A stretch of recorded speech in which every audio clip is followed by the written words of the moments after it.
Welcome to Blizzard Fire. We hope this video helps fire up your solution. Heat 1 15-ounce can of Alfredo sauce in a skillet over medium heat for 3 to 5 minutes.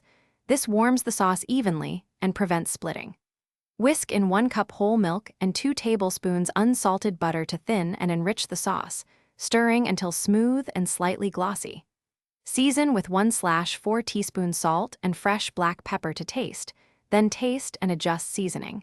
If the sauce seems too thin, simmer gently for 2 to 3 minutes until it coats the back of a spoon.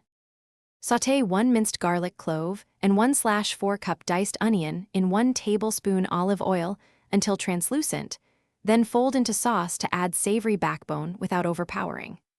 Stir in 1/2 cup grated Parmesan and 1/4 cup grated Pecorino for nutty depth and better melting texture. Adding cheese off heat so it blends smoothly. Add 1 tablespoon lemon juice or 1 teaspoon white wine vinegar to brighten flavors and balance richness.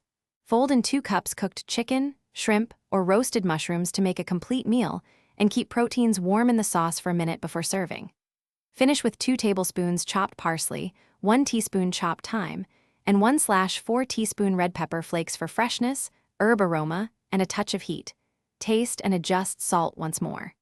Serve immediately over 12 ounces cooked pasta tossed with 1 tablespoon reserved pasta water, or cool and store up to 3 days in the refrigerator in an airtight container.